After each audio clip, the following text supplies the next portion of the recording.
Okay, here is a 52-inch white Hunter R&M original ceiling fan.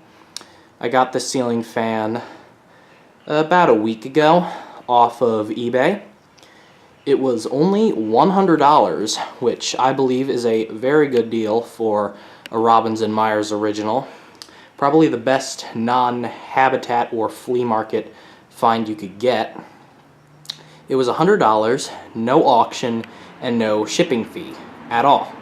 And the fan came with everything necessary to install it except for a U-bracket and one of the screws to hold the canopy together. However, those were pretty easy to replace. I'm just obviously borrowing the U-bracket from another original, and I just found makeshift screws lying around. So I'll get you a closer view of this fan. And as you can see, it is on a long down rod, so it does hang lower to the ground. However, it does still stay out of the way of the cars because I am taller than both the cars, and I can still just barely stand underneath this area of the fan and not have my head touch it. There's the tag.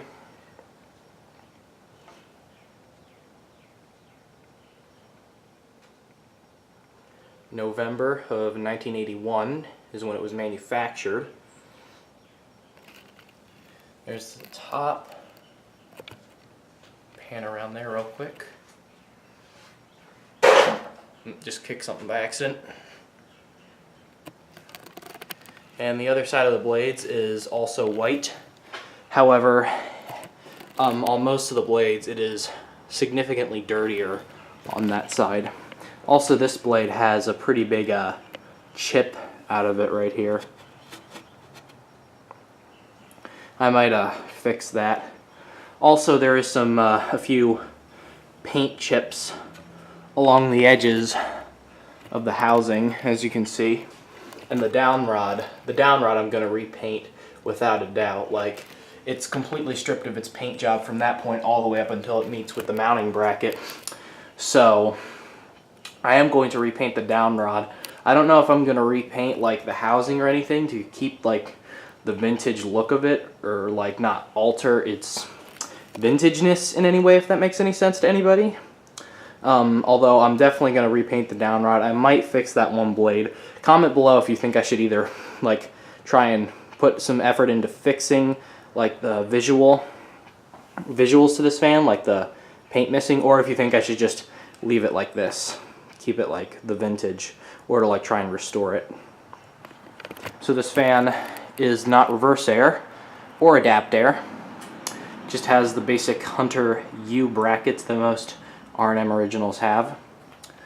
The rotor is painted white inside, as you can see.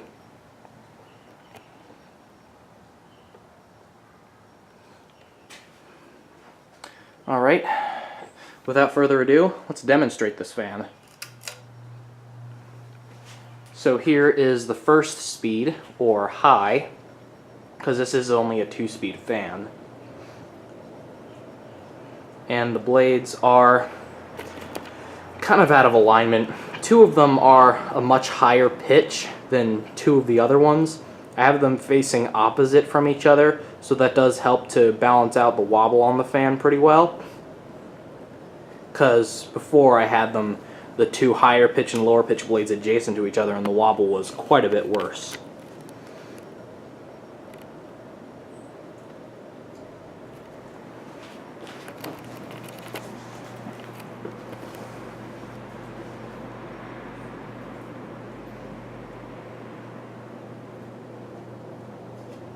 It's blowing a really good amount of air. I can feel it blasting up against my body from halfway across the garage, and you might be able to hear the leaves on the garage floor blowing around.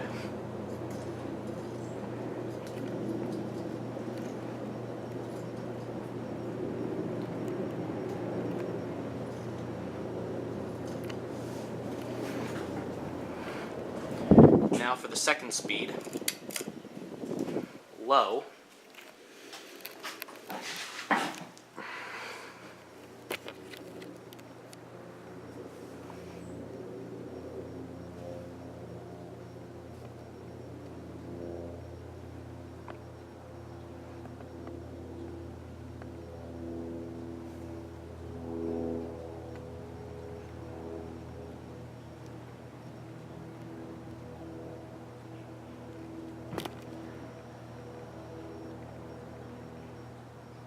Makes a tiny bit of noise, but nothing that would be at a noticeable or annoying degree.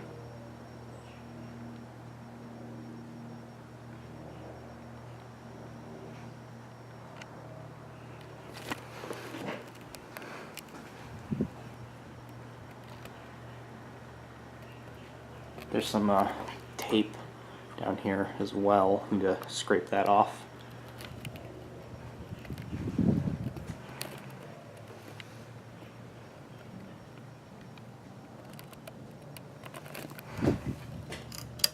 And off. And another thing is that this fan does have a three-way cycle. It goes high, low, off. I know that some of them have a four-way cycle, but this one is only three. So anyways, there you go. This is my 52-inch White Hunter R&M Original. I am very happy I was able to acquire one of these for such a low price. And that's all there is to say. Thanks for watching, and I hope you enjoyed the video. The Russian Fazbear, out.